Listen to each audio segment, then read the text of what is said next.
Ola, pois a miña pregunta matemática ten que ver co concepto de infinito, que así parece como moi sinxelo isto de que, claro, que é algo infinito, algo que non ten límites, non ten fin.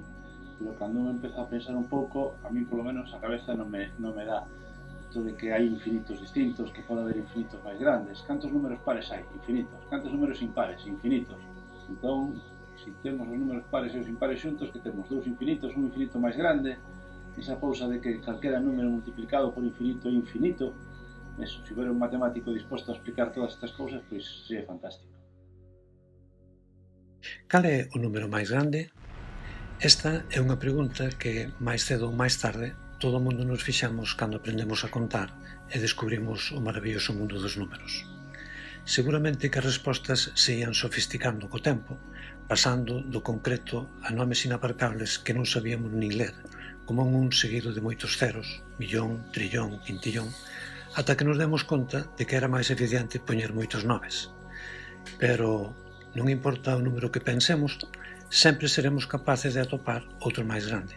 Non hai máis que sumarlle un, é dicir, considerar o seguinte número nun proceso inacabable, ata darmos cun símbolo misterioso que non ten principio nin fin e cun adxetivo que nace por oposición ao finito, ao tangible, o infinito.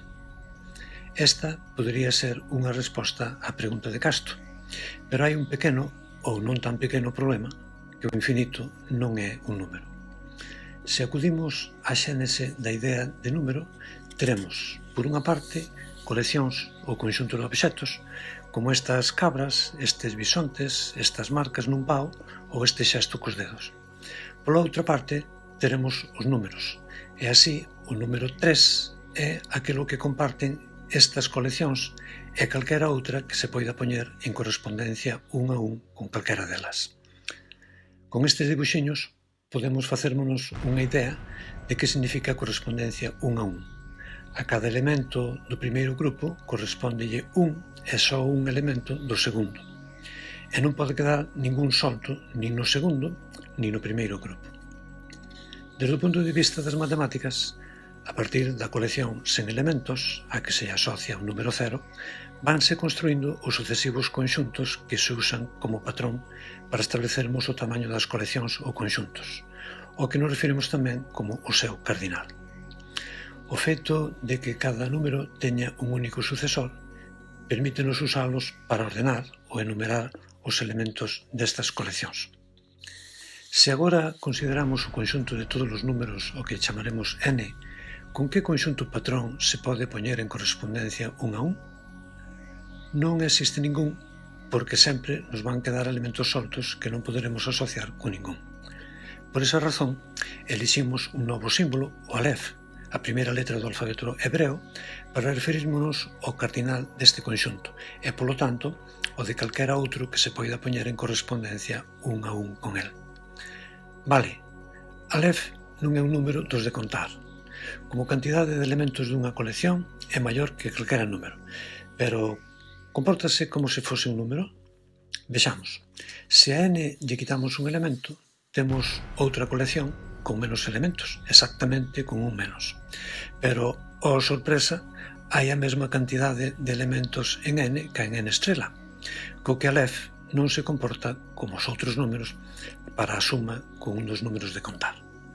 Pero é que nin tan sequera engadíndolle a n outros tantos elementos como xa tiña, conseguiremos unha cantidade maior de elementos, como mostra este exemplo cos números pares e cos impares. De cada un deles hai unha cantidade alef e xuntos, que debería ser o dobre, segue habendo alef.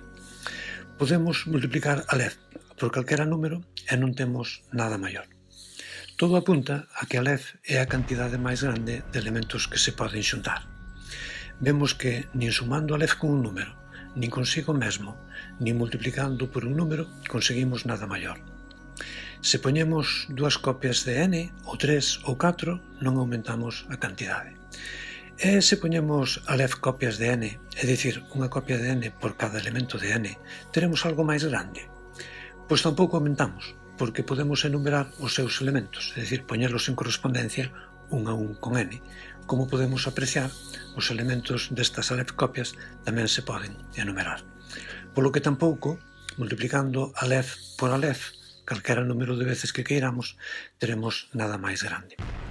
Só nos faltaría ver se multiplicando un número por si mesmo Aleph veces conseguimos algo maior.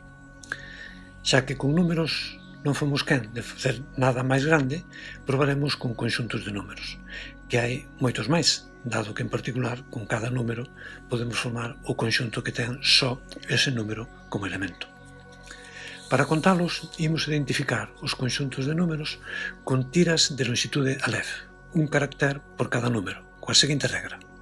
Se un número está no conxunto, na súa posición na tira, poñemos verde. Se non está, poñemos vermello. Así, temos o conxunto dos números pares asociados a esta tira alternada e o conxunto baleiro asociado a esta outra con todos vermellos. Dualmente, a cada tira podemos asociar o conxunto cuxos elementos corresponden a aquelas posicións da tira marcadas en verde. É claro que así temos unha correspondencia 1 a 1 entre o conxunto de números e o conxunto de tiras de longitude Aleph con vermellos e verdes. A cantidade de conxuntos coincidirá entón coa cantidade de tiras que se poden facer. E como para cada posición hai dúas opcións, verde ou vermello, teremos 2 por 2 por 2 así ata Aleph veces posibilidades, é dicir, 2 elevado a Aleph, que é maior ou igual que Aleph, como xa comentamos. Se supoñemos que a colección de todas estas tiras se pode enumerar, é dicir, poñer en correspondencia 1 a 1 con n, cos elementos de diagonal podemos facer unha tira. Se agora cambiamos cada elemento de verde a vermello e viceversa, teríamos unha nova tira que se diferencia de todas e cada unha das que tiñamos polo menos nunha posición.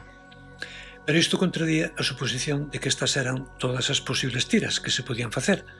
Polo tanto, non é posible enumerar todas as tiras e 2 elevado a Aleph é maior que Aleph. Xa sabíamos que Aleph non é un número dos de contar, pero a partir de agora sabemos tamén que nin sequera como descritor do tamaño dunha colección ten o selo de absoluto, pois a primeira colección era infinita e esta segunda ten que ser máis que infinita.